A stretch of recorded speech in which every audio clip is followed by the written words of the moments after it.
미국의 대학에서 시험을 보면요, 상위권 성적을 차지하는 건 대체로 한국인 유학생들이라고 합니다.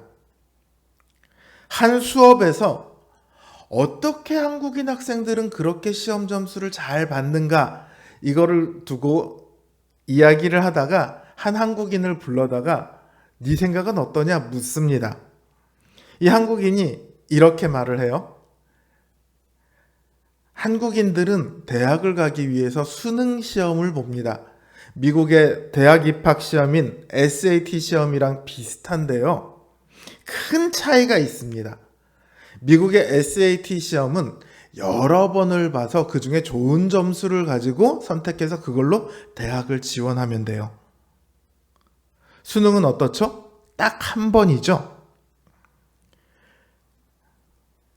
우리는 단 한 번의 시험에 모든 걸 걸어야 합니다. 그 시험에 목숨을 걸죠. 그래서 시험을 볼 때면 다들 목숨 걸고 시험 준비를 합니다. 그래서 성적이 잘 나오는 것 같습니다. 이렇게 말을 해요. 말하자면 한국 학생들은 시험 한 번에 자기의 인생을 다 걸고 시험 준비를 합니다. 그래서 시험을 잘 보게 되는 거죠. 그런데요, 다른 면으로 보면 참 비참하지 않습니까? 12년 동안 공부한 것이요, 단 한 번에 결정이 됩니다. 시험을 잘 못 보면 길게는 12년, 짧게 공부했다고 해도 최소 3년 이상이 될 텐데 어쨌든 그 시간이 다 날아가요. 혹은 재수해서 1년을 그 일을 더 해야 됩니다. 이 얼마나 잔인합니까? 그 다음이 없잖아요. 모든 걸 걸고 해야 되고 실패하면 끝. 얼마나 살벌합니까? 수능 시험만 그런 게 아니죠. 우리가 살아가는 모습을 보면은요, 마치 그 다음이 없는 것처럼 그렇게 살아갑니다. 이번에 실수하면, 이번에 실패하면 내 인생이 끝날 것처럼 그렇게 살아가요. 그러니까 삶이 어때요? 아등바등하는 삶이 돼요. 오히려 그렇게 살지 않으면은요, 마치 삶에 대한 의지도 없고 애착도 없는 것처럼 여깁니다. 무언가 잘못됐다고 여기지 않으세요? 하나님께서는요, 지금 이스라엘에 대해 심판을 선언하고 계시죠. 그런데 그 심판을 부정적으로만 말씀하지 않으세요. 너희는 이제 더 이상 나의 백성이 아니며 내가 너희에게 주었던 모든 복도 다 거둘 것이며 너희가 살고 있는 이 땅도 더 이상 복된 땅이 아니라 황무지처럼 될 거다. 이게 하나님께서 그들에게 선언하신 말씀이거든요. 그럼에도 불구하고 오늘 말씀 본문을 한번 보십시오. 무슨 말로 시작합니까? 그러므로, 이 말로 시작해요. 그러므로라는 말은 앞에 있는 말한 내용의 결과를 말할 때 사용하는 단어입니다. 앞에 얘기와 뒤에 얘기가 같은 맥락인데 원인과 결과라고 생각을 하면 되겠죠? 앞에서 하나님께서 어떤 말씀을 하셨다고요? 심판을 말하셨어요. 바알을 섬긴 시일대로 내가 너희에게 벌을 주리라, 이렇게 말씀하셨어요. 그러면 그 다음에 어울리는 말은 뭡니까? 너희는 이제 끝이다. 너희에게는 아무런 희망도 없을 거다. 너희는 실패한 인생이고 영원히 멸망받게 될 거다. 이런 말이 나와야 합니다. 그런데 정작 오늘 본문은 그렇지 않아요. 전혀 어울리지 않아요. 뭐라고 말씀하세요? 그러므로 보라, 내가 그를 타일러 거친 들로 끌고 가서 말로 위로하고 거기서 비로소 그의 포도원을 주고 아골 골짜기로 소망의 문을 삼아 주리라. 이 말이 심판과 어울리는 말입니까? 아니요, 정반대되는 말이에요. 그럼 그러나가 붙어야 되는데 왜 그러므로가 붙습니까? 뭔가 이상하죠. 그런데요, 지금 하나님께는 이 그러므로가 너무 잘 어울립니다. 지금 이스라엘의 문제가 무엇이었습니까? 하나님을 믿지 않아요. 하나님 외에 다른 신들이 자기에게 더 잘해주고 더 사랑해줄 거라고 믿어서 그 신들을 찾아다니고 있어요.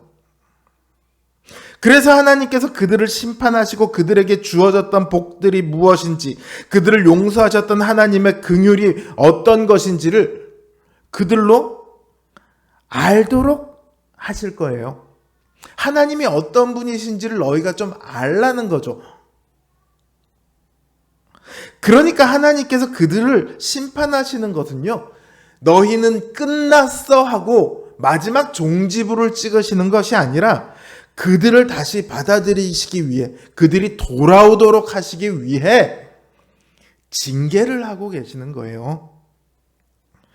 어떤 주석가는 하나님께서 그 백성들을 심판하실 때 회복을 염두에 두셨다, 이렇게 말하는 주석가도 있는데, 사실은 그게 아니고 회복시키기 위해 심판하시는 거예요.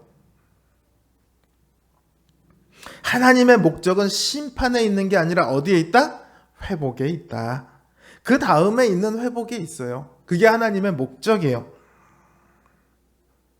하나님께서는 그 다음, 심판이 있은 다음, 그 심판의 장소로 그들을 찾아가실 겁니다. 그 황무지, 하나님께서 주신 땅이, 복된 땅이 그들의 불순종과 그들의 불신앙으로 인해서 이제 황무지가 됩니다. 그런데 그 황무지를 다시 찾아가십니다. 그리고 그곳에서 그들의 말로 위로하실 거다, 이렇게 말씀을 하세요. 이 구절을 히브리어로 보면요, 위로하시는데 뭘 위로하시냐면 마음을 위로하신다고 되어 있어요. 이사야 선지자는 이와 비슷하게요, 하나님께서 이스라엘의 마음을 치유하실 거다, 이렇게 말씀하세요. 에스겔은 하나님께서 돌과 같이 굳은 마음을 제하시고 부드러운 마음을 주실 날이 이를 것이다, 이렇게 말합니다. 심판을 통해서 하나님께서는 마음을 고치실 거예요. 하나님을 믿지 않는 마음, 다른 신을 찾아가는 그 마음을 고치셔서 더 이상 다른 마음을 다른 하나님을 찾지 않도록 하실 것입니다. 더 이상 하나님을 떠나지 않도록 하실 것입니다. 과연 그 말씀처럼 하나님께서는 그 마음을 고치시기 위해 심판의 자리에 찾아오셨어요. 성자 하나님께서 예수 그리스도로 이 죄악의 땅, 심판의 땅에 찾아오셨습니다. 죄와 사망의 한가운데까지 찾아오셨습니다. 그곳은 하나님께 너무 어울리지 않는 곳입니다. 하나님과 사망의 한가운데, 그게 어떻게 어울립니까? 그러나 주님께서는 그곳까지 찾아오십니다. 찾아오셔서 우리를 위로하십니다. 호세아 선지자가 그 광야에서 포도원을 주고 아골골짜기로 소망의 문을 삼아 주리라고 예언한 것처럼 그 실패의 자리, 죽음의 자리를 생명의 자리, 부활의 자리로 만드셨습니다. 그리고 우리의 마음을 고치셨습니다. 성령님을 우리 안에 보내어 주셔서 우리 안에 성령님께서 내주하게 하셨습니다. 성령님께서 우리를 늘 다스려 가게 하셨습니다. 이제 찾아오신 그 주님을 믿는 우리 신자들에게는 더 이상 절망이 존재할 수 없습니다. 가장 큰 절망에서도 그 다음을 만들어주신 주님이십니다. 이 땅의 어떠한 것도 우리에게 절망이 될 수 없습니다. 그 어떤 권력도, 어떤 속임수도, 세상의 그 어떤 강력한 것도, 그 어떤 좋아 보이는 것도 더 이상 우리를 주님으로부터 떨어뜨려 놓을 수 없습니다. 사랑하는 성도 여러분, 우리에게는 그 다음이 되어주시는 주님이 계십니다. 지금의 모습이 중요한 것이 아니에요. 수능시험 공부를 하는 학생들이 시험 그 다음을 소망하고 그 시간을 견디는 것처럼 주님께서 우리를 위해 펼쳐주실 그 다음을 소망하고 신뢰하시면 이 땅의 삶이 그렇게까지 괴롭지 않습니다. 그 마음에 평화가 찾아옵니다. 아등바등하지 않아도 됩니다. 두려워하지 않아도 됩니다. 절망하지 않아도 됩니다. 주님께서 만들어주신 그 다음이 있으니까요. 그 다음을 믿고 이 땅의 시간을 잘 견디고 이겨내는, 오히려 그 땅 가운데서 평화를 누릴 수 있는 저와 여러분 되시기를 주님의 이름으로 기원합니다.